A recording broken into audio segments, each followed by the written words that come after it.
على النبي. يا أيها الذين آمنوا صلوا عليه وسلموا تسليما. اللهم صل على محمد وآل محمد. الله أكبر. الله أكبر. الله أكبر.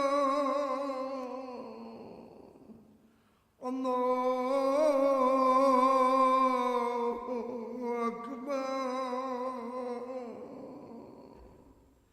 أشهد أن لا إله إلا الله. أشهد أن لا إله إلا الله.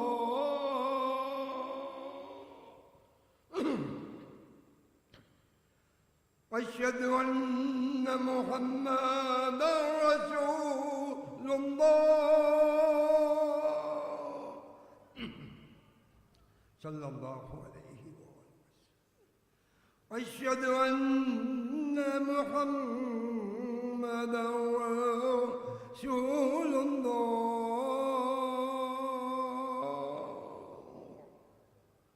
صلى الله عليه وسلم. أشهد أن مولانا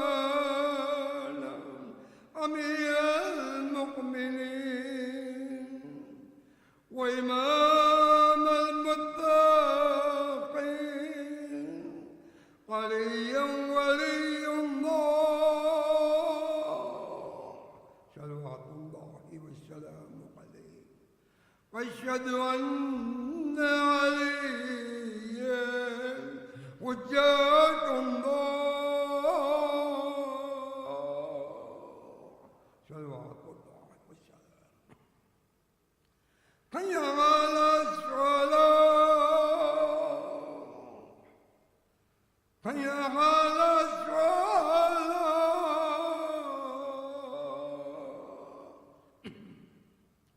حي على الفلاح. حي على الفلاح.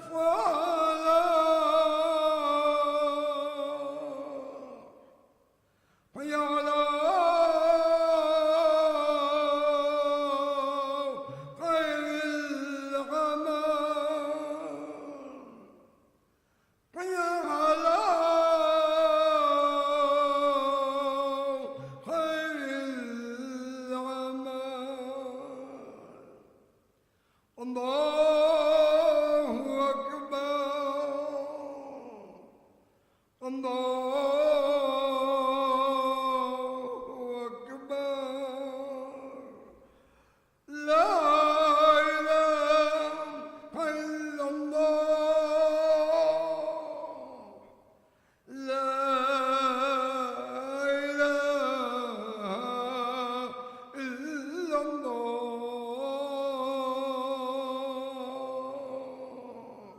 اللهم صل على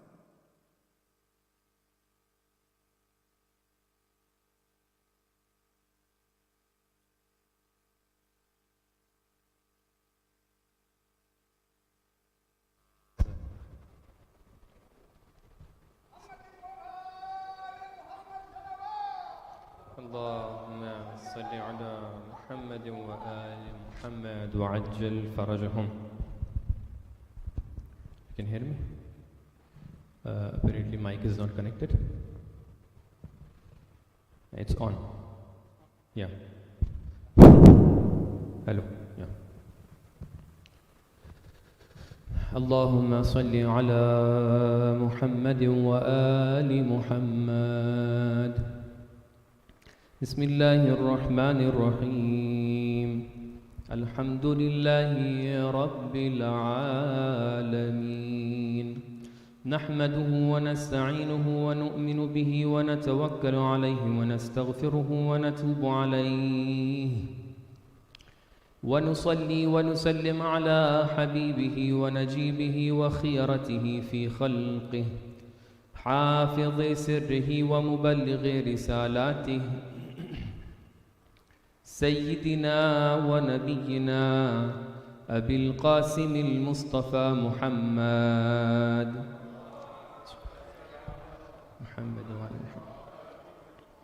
وعلى آل بيته الأطيبين الأطهرين المنتجبين سيما بقية الله في الأرضين وصل على أئمة المسلمين وحماة المستضعفين وهداة المؤمنين أوصيكم عباد الله بتقوى الله ونظم أمركم أما بعد فقد قال الله سبحانه وتعالى في كتابه المبين بسم الله الرحمن الرحيم ومنهم الذين يؤذون النبي ويقولون هو أذن قل أذن خير لكم يؤمن بالله ويؤمن للمؤمنين ورحمة للذين آمنوا منكم والذين يؤذون رسول الله لهم عذاب أليم صلوا على محمد وآل محمد.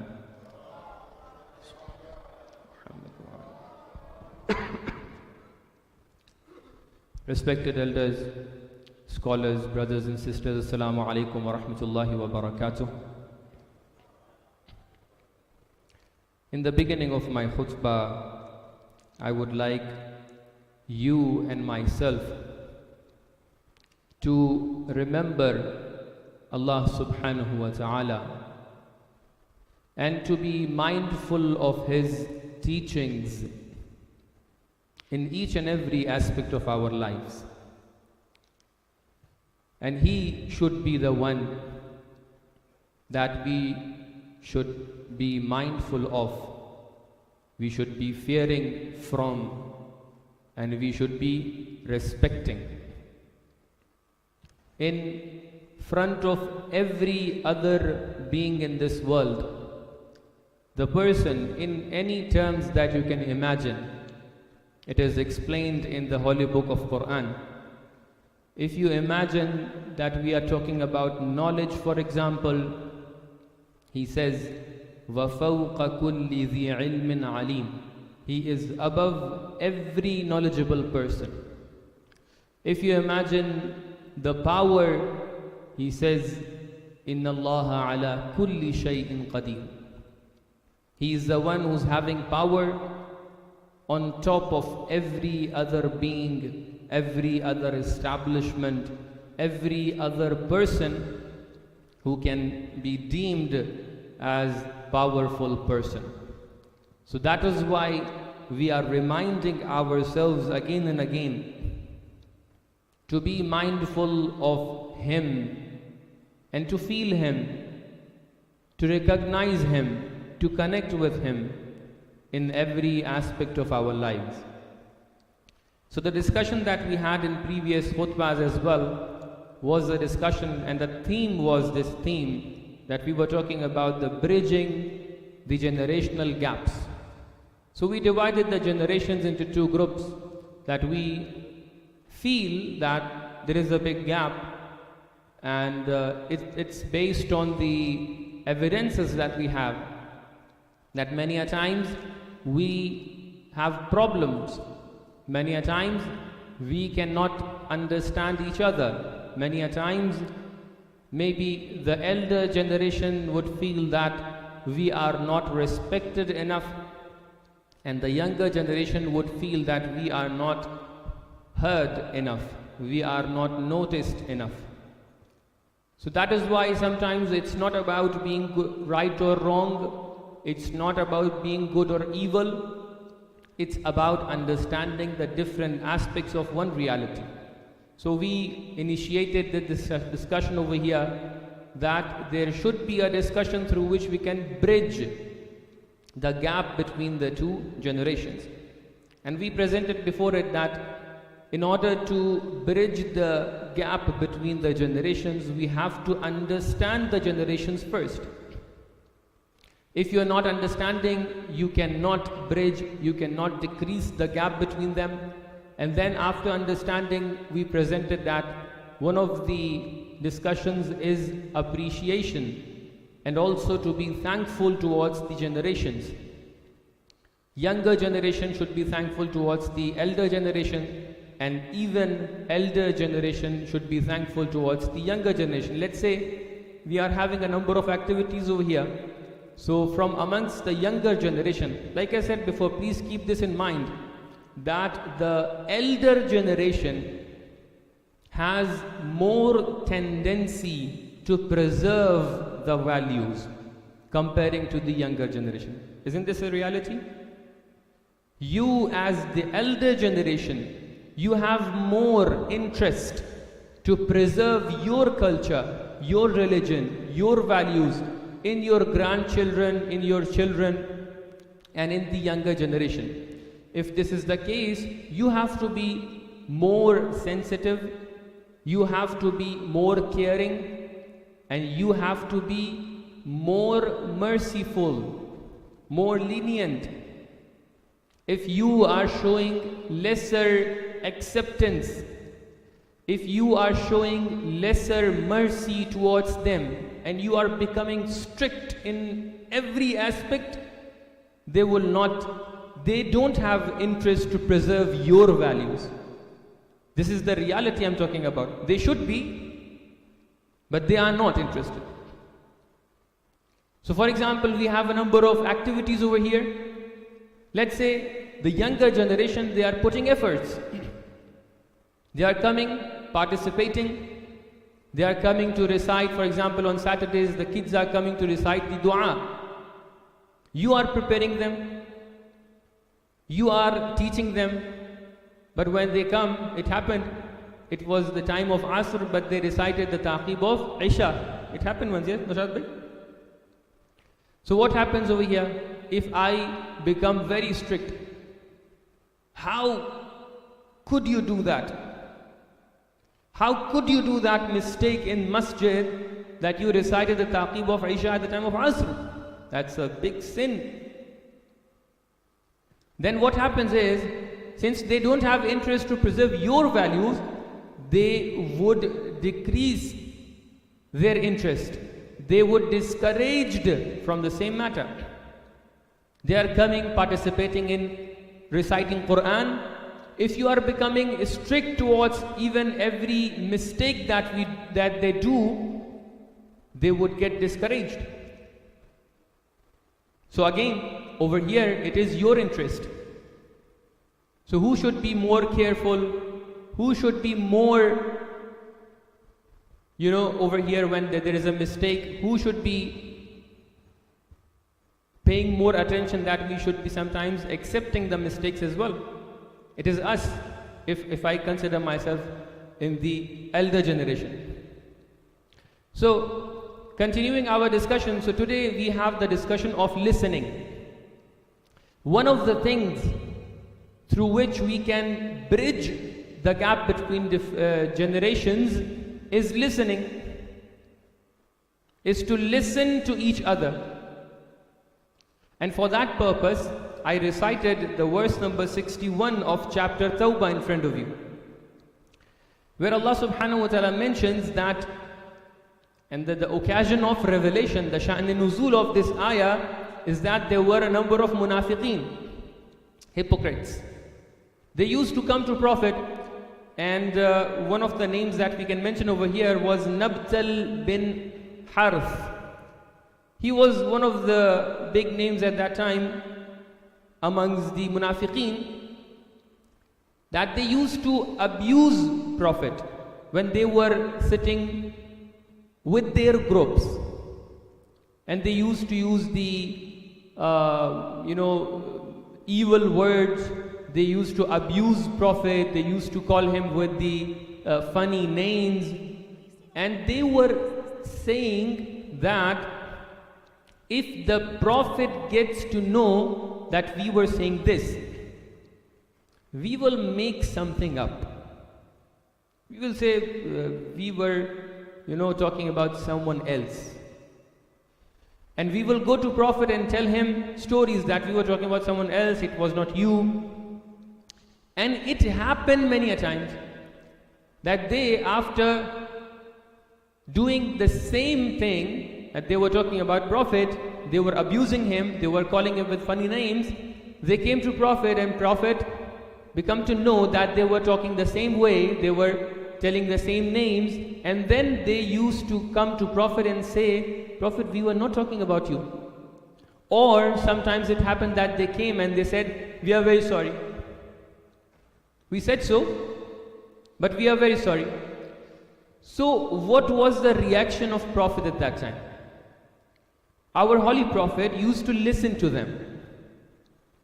While a person is making something up, that I was talking about someone else who was living in some other places, etc., he is creating stories.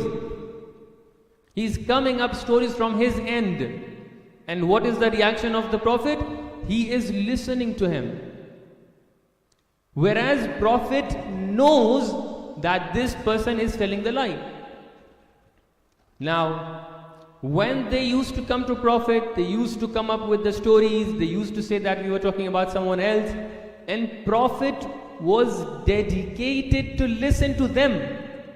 So mu'mineen and even other munafiqeen and other people, since they knew that these are the evil people and they are creating the stories, so when they were returning back to their groups, they used to talk to each other that, see, we created a story in front of Prophet and he believed us.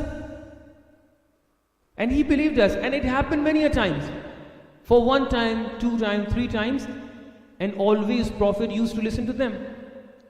So the person who's coming to you and saying, Ghulam bhai, maine aapke bare mein ye bola. So you saying, theek hai, Maulana hai, bakhsh dete hain is martaba. Next time again I'm coming to you and saying, Ghulam bhai, I used some abusive words about you in your absence. For 2 or 3 times, even if I'm a Maulana, you would say, no, this Maulana is having some issues. You would not believe then after 2 or 3 times. And if you are believing, people would laugh at you. They would say, you are a naive person. Because you are getting the same problem from one person again and again. The same way. So this happened, and Munafiqeen used to call Prophet that he is having a problem. What is the problem? He is naive in a manner, ma'adallah, that he is udhun. Udhun means ear. وَيَقُولُونَ. So Allah subhanahu wa ta'ala says what? وَمِنْهُمُ الَّذِينَ يُؤْذُونَ النَّبِيِّ. There are people who are torturing the Holy Prophet. وَيَقُولُونَ هُوَ udhun. And they are saying Prophet is ear, udhun. In Arabic sometimes, if a person is doing a job, and we want to put more emphasis, we want to exaggerate explaining him, we put the name of similar organ onto him. Shabir bhai? For example, if a person is a spy, so since the work of spy is what? To watch, to have the supervision. So in Arabic, the spy is called what? Is called ayn. Ayn means eye. The same way, if a person is listening to people and believing very easily, without maybe not much of evidences, not much of discussion or justification, he would listen to them, he would believe them apparently. What happens, Jamal? He is called what? Udhun. So, وَيَقُولُونَ هُوَ udhun. They used to call Prophet, he is udhun. He believes whatever we say. He listened to us even if we are doing the mistakes for like 5th or 10th time. It is very strange. Now Allah reveals this ayah and says, the same person who's listening to you, isn't he a mercy to you, that even after doing mistakes, he still respects you and listen to you. And then this whole idea comes into existence. We are naming our Prophet as what? Ana wa Aliyun abawa hadhihi al-ummah. So the Prophet and Imam Ali are the fathers of this ummah. So we are what? We are the children. So, gap, the two generations of father and children, we can see in the seerah of Prophet and the ummah as well. If you want to have the seerah, what should be the seerah of a father in terms of his son or his daughter?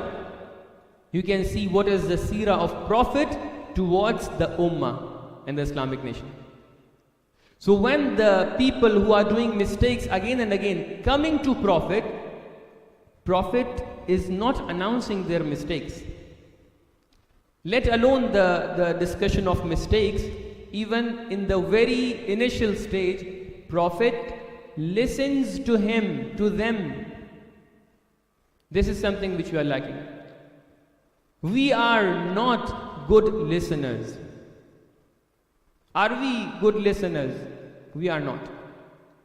Especially in today's busy world, busy life, we see we don't have even time for minutes to listen to the discussions of each other. It's hardly and very few times in a day we get to listen to each other. But we need to pay attention that in order to be a good father and in order to be a good child, you have to listen to each other.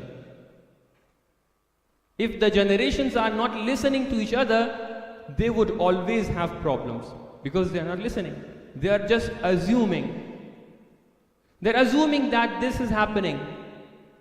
They're assuming that this might have happened. In order to increase our ability of listening, again, if we are going through the ayat of Quran, of course, the time is less. So we can find a number of things in order to increase our ability of listening. The first ability is to have silence when the other person is talking. وَإِذَا قُرِئَ الْقُرْآنُ فَاسْتَمِعُوا لَهُ. My question, does the ayah talk till this point that فَاسْتَمِعُوا لَهُ? Listen to this ayah? No. It says what? وَأَنصِتُوا. And have silence, because you are listening to someone else. This is something which normally I believe it's happening over here when we are reciting ayah. When we are reciting Quran, we are not talking about dua, but when we are reciting Quran, sometimes people are reciting with the reciter. In my opinion, even I was going through the life of Mujtaba Tehrani, Ayatollah Mujtaba Tehrani. One of the things that has been mentioned about him was that he was always silent while there was a recitation of Quran. So when there is a recitation of Quran, be it Surah Yasin, be it like other verses of Quran, I saw people are reciting with the reciter. Though to an extent when you are listening to the reciter, it's okay. But sometimes your voice is even higher than the reciters. So in that case, I believe that would be a problem, because you are not listening. Then you are reciting yourself. So you're listening to your own voice. You are not listening to the reciter. So that is why, coming back to our discussion, that being silent while listening to the other person would increase your ability to listen. Have the intention to understand the discussion is something which will increase the ability of listening. If you are having a intention that I'm listening to understand, this will increase your ability to listen. Becoming an active listener. It's not time to explain these things. Sometimes you have to be active while listening. The gestures or some words that you have in order to make the other person understand that you are listening. Okay, while you are calling someone, this is something which is happening for you, yes? So while having a talk with your younger generation, or the younger generation, they are having a talk with the elder generation. They have to be active listeners instead of passive listeners. And sometimes you have to ask questions in order to become a better listener. So these are some of the points that we can present over here. And only one clarification, then I'll finish my discussion. That when we're talking about listening, there can be two type of people. A type of people, which maybe some of the people are understanding from this verse, that sometimes the person is becoming a naive person. He listens to everything. So maybe a father becomes naive in this manner. He would say, if a mother asks, why were you out till up to 1 o'clock in the night? Father would say, he might have at masjid. He was at masjid. Baba, masjid is being closed at 9 p.m. He is coming back to the house 1 o'clock. Mother is saying, what were you doing in your house, in your room? Why your room was closed and locked? Father is saying, it's okay, it happens. He was talking to his friends, maybe. So in this manner, sometimes the father or sometimes the mother, sometimes the elders, they are becoming naive. Oh, everything happens, they would justify, no, it happens. Sometimes they are becoming extra clever. There is a 5 minute of gap, 5 minute of delay by the kid, by the children. They are saying, no, you might have done something wrong outside the house. There is something which you're not telling to me. So, our religion teaches us that we have to be on a balanced way. When you are listening to people, again, I'm having a number of examples over here from the Sirah of Rasulullah, that he was not naive. Ma'adallah. He was not a person who is udhun in the manner of that he would accept everything. You can take the example of Jang-e-Tabuk, Battle of Tabuk.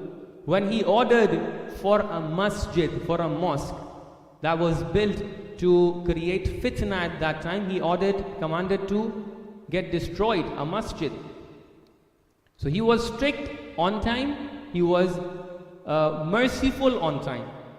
So there has to be a balance between the two aspects of becoming strict while you are having the ability of listening, the skill of listening, and you have to be merciful, you have to be lenient when you are listening to the other part of the discussions. I believe the discussion was somehow lengthy, but I have had to make it somehow summarized over here. So I ask Allah subhanahu wa ta'ala to give us tawfiq to be a good listener, inshaAllah ta'ala. Bismillahir Rahmanir Rahim. Inna a'ataynaka al-kawthar fasalli li rabbika wanhar inna shani'aka huwa al-abtar.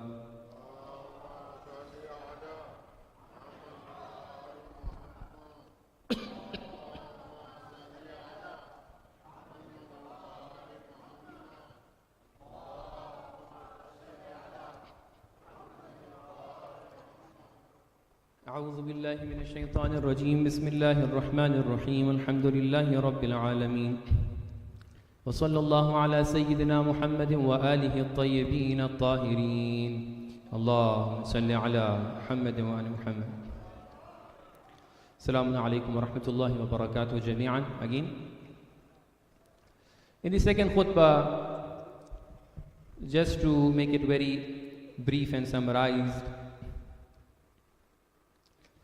you remember 2 khutbah back, or maybe in the previous khutbah, I mentioned that the ceasefire that is happening in the war, it could be one of the strategies to deviate our attentions.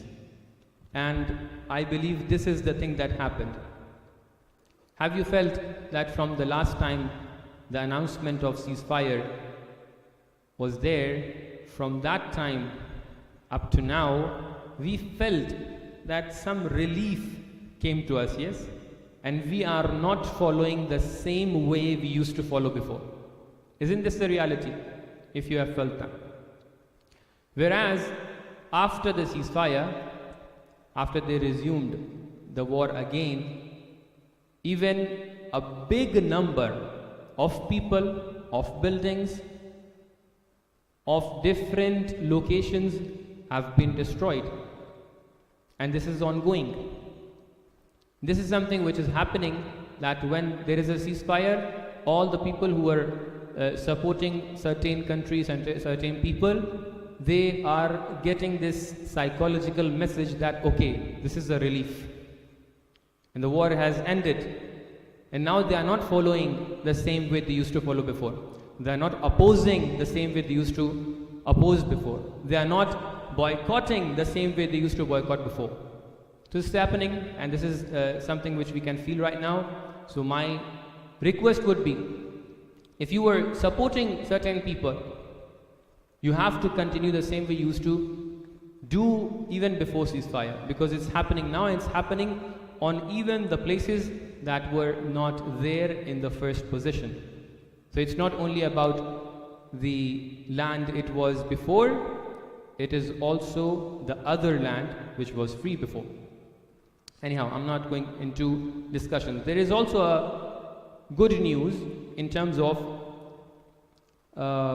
this news is from Reuters, that Denmark, they have passed a law in their parliament, and this is the quotation of Reuters, that Denmark's parliament on Thursday passed a law making it illegal to burn Quran in public places, seeking to de-escalate tensions with Muslim countries after a spate of Danish protests during which Islam's holy book was burnt, causing outrage. So see, sometimes your protest, your support, even on social media, even in different countries, which is not Denmark in this case, this can have a big impact. And this is the impact. After having many protests regarding the burning of Quran, after the same way you boycotted a number of things, the same way a number of Islamic countries, they threatened to boycott the things from that country, Denmark in this case, they realized that this is not the way they are going to continue with the Muslim countries and Muslim people. And because of your protests, this was the outcome and result that they passed this law. So sometimes your protest, your voice, even if it is one person's voice matters. So do not consider it less, because it is very important. From the same verse that I recited in front of you, there is a mention of there's a mention of the person who's torturing the Holy Prophet is someone who is preparing his place in the hellfire. And these are the days where we see these are the days dedicated to the daughter of Holy Prophet Hazrat Muhammad Mustafa sallallahu alaihi wa alihi wasallam. When we go into the ahadith that we have in relation to this ayah, we see regarding the last segment of the ayah, this hadith has been narrated. Man adhani fi itrati fa alayhi la'natullah. Whomsoever tortured me in terms of my itra, in terms of my progeny, in terms of my household, fa alayhi la'natullah. Curse of Allah be upon him. So, who is the household of Prophet Muhammad? It is Lady Fatima Zahra. And if a person, we are not talking about, not going into the details of the matter, even if someone is torturing her by words even, he would be the instant of this verse as well. So we have to be very careful that when even us as the followers of Ahlul Bayt, we have to be very careful in our lives, that are we people who are supporting Ahlul Bayt, who are with Ahlul Bayt, or we are torturing Ahlul Bayt with our practices? So the same way that the Prophet said about the people who were torturing at that time, we would be considered with them even if we are living at this time. This is the message of this ayah. May Allah give us tawfiq to be at service of His religion and to respect the household of the Holy Prophet in our life, be it here, and respect those who respected the household, and do not love those people who tortured the household of the Holy Prophet by any means. أعوذ بالله من الشيطان الرجيم. بسم الله الرحمن الرحيم. قل هو الله أحد الله الصمد لم يلد ولم يولد ولم يكن له كفوا أحد. صل على محمد. اللهم صل على سيدنا ونبينا محمد وصل على وليه ووصيه علي بن أبي طالب وعلى سيدة نساء العالمين فاطمة الزهراء